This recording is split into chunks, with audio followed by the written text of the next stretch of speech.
Hello everyone, let's break down the principles of social casework. Principles are certain assertions or statements which guide our professional action.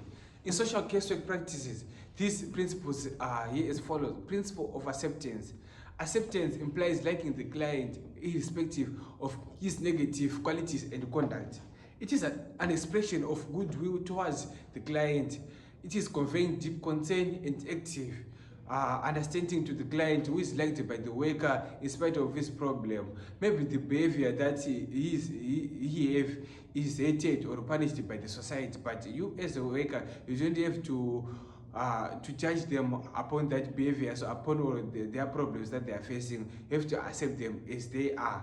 So some of the acceptance involves observance of common courtesies and respect for his ideas and treating them in a fairly manner. For example, like leaving them chair, wishing them good luck, moving forward to them to receive them or seeing them off, respecting appointments. These are some of the indicators of acceptance. This acceptance helps us in making the client or the patient more open to us and building rapport. Another principle is principle of confidentiality. Everyone prefers his information to be kept to themselves so that they can save from embarrassment from the society or from the people. So as a social worker, when a client comes to you, you don't have to leak those information. You don't have to give people access to the client's information. You have to be kept confidential. So once the worker knows the value of worth and dignity of an individual, he will refrain from encroaching upon the client's privacy and maintain the confidence reposed in him. Once the client loses confidence in a social worker, he will not believe the worker, and the whole process of communication will break down, and it will be impossible for the client to be helped, for the worker to help the client or the patient. So to maintain confidentiality for all the transactions that takes places between the caseworker and the client in correctional settings or in other places, it is very difficult because they include third parties.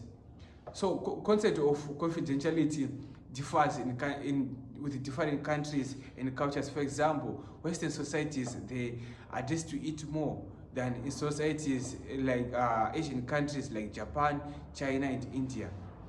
Principle of relationship or rapport building.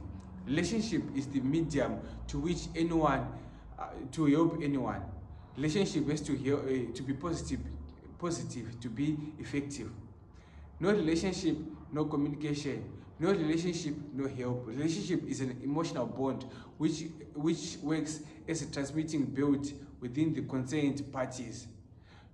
So we see here, the relationship is the basis of all help. In relationship, feelings play an important role. Therefore, this needs to be understood and handled properly.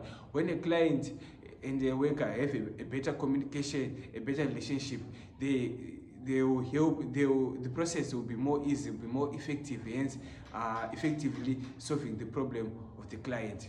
Another principle is principle of resource utilization. This principle is based on the value that society has responsibility to provide necessary facilities for self-actualization to its members.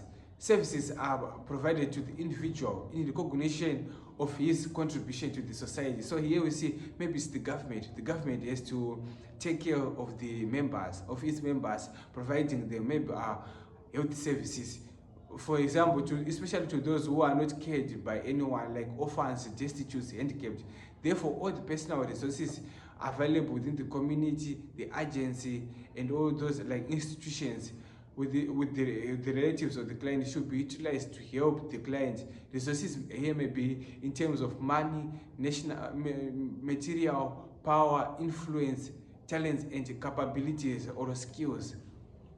If you like this video, subscribe, like, and watch for more. With this, I thank you.